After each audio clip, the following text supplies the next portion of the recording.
So I've been making increasingly complex 3D printed projects over the past few years, and I thought I'd hit a limit last summer when I made this coin-operated vending machine. And I was really happy with how it came out, but I had a lot of ideas for an improved design. So 6 months later, and after a ton of prototypes, I've completed this fully mechanical vending machine.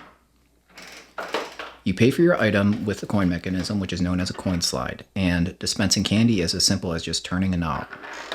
Two big pieces of acrylic on the front give a clear view of the interior, which is lit by two LED bars. Big doors on the rear open up when you need to restock, and a small locking door at the bottom protects the coin bin and the latch for the big doors. In this video, I'm going to explain how this machine works and all the different mechanisms that work together to make it function. It's almost entirely 3D printed, but I also used metal fasteners, threaded inserts, dowels, springs, and magnets to make this as robust and reliable as possible. It's made up of 236 printed parts, which took over 150 hours to print, and it took over 6.5 rolls of filament. So I'm going to make a separate video to detail the entire assembly if you're interested in making one of these for yourself, and I'll share more about that at the end of the video. I'll start by explaining the coin slide. These are common on laundry machines, billiard tables, and certain types of vending machines, and this design is not a recreation of a real coin slide. I designed this from scratch to match the function, but it's optimized for 3D printing. This part that slides is called the drawer, and without coins it can only go in about 1 inch. It's stopped by the 4 little arms on the underside when they crash into these red switches on the frame. These switches must be retracted simultaneously for the drawer to pass, and this is done when a coin presses on these red pads. As a drawer goes in, it engages a ratchet which prevents it from being pulled back out until it's fully inserted. At the end of the track, the rack flips over and grabs a second ratchet as the drawer is pulled out. This ensures that it must complete a full cycle and prevents the machine from eating your coin or giving multiple candies from a single payment. I designed this 3-part switch, and the goal is to lift the orange switch to unlock the candy knobs.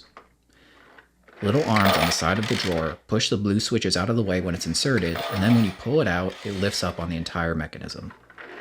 This lifts this red bolt, which unlocks all of the knobs. When the bolt is lifted, I can turn any of the knobs, which relocks the bolt and allows the knob to complete 1 full rotation before it's locked. Each knob is connected to a vending coil with a bevel gear with a 1-to-1 ratio, so 1 turn of the knob equals 1 rotation of the coil. And each knob has a ratchet to ensure it can only rotate clockwise.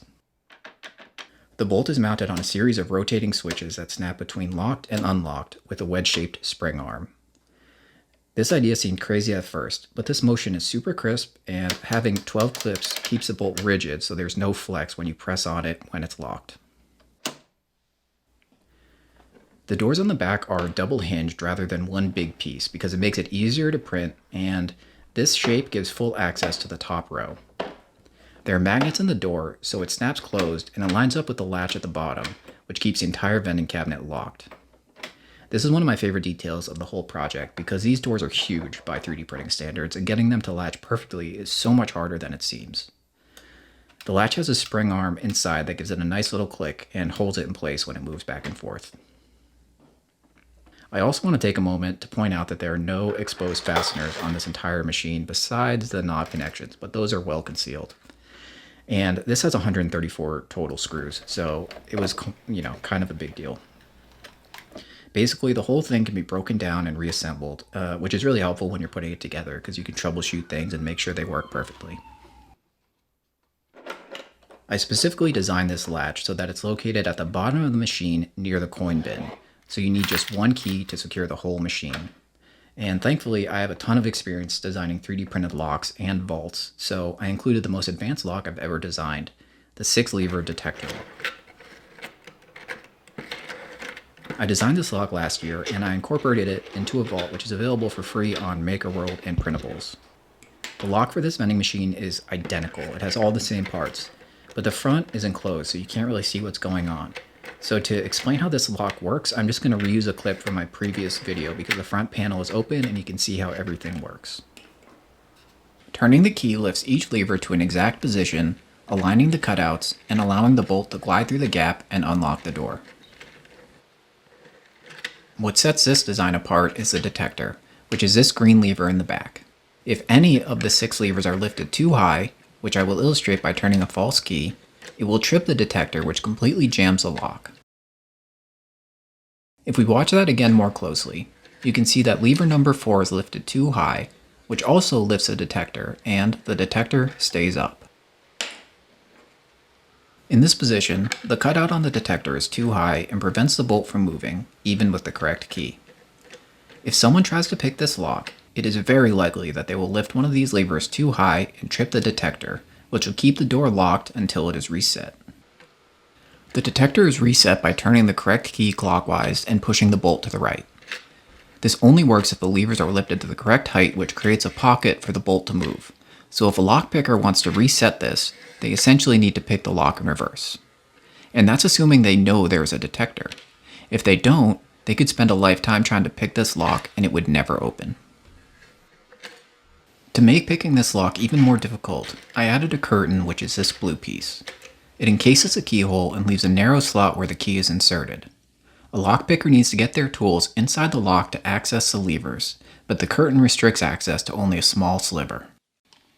The last feature is the ward, which is an obstruction in the keyway which blocks a key from turning without the correct cutout. Shown here with the levers removed, you can see that the cutout on the key goes perfectly around the wards, so if a key does not have the right cutout, it won't be able to turn at all. So those are the highlights. There are a ton more details, but I'll save that for a much longer video which walks through the entire assembly process. If you're interested in building one of these for yourself, I'm posting the files as a MakerWorld crowdfunding campaign. Everything was designed and printed on a Bamboo Labs H2D, and the design of the video requires a build volume of at least the size of an H2D.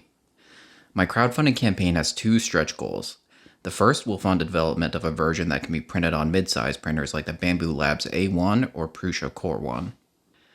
If this project proves successful enough to reach my second stretch goal, I will develop a smaller version which can be printed on mini printers like the Bamboo Labs A1 Mini or the Prusa Mini.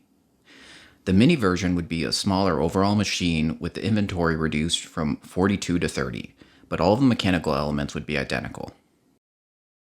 Thanks for watching. If you like 3D printed projects with intricate mechanical designs, check out some of my other projects.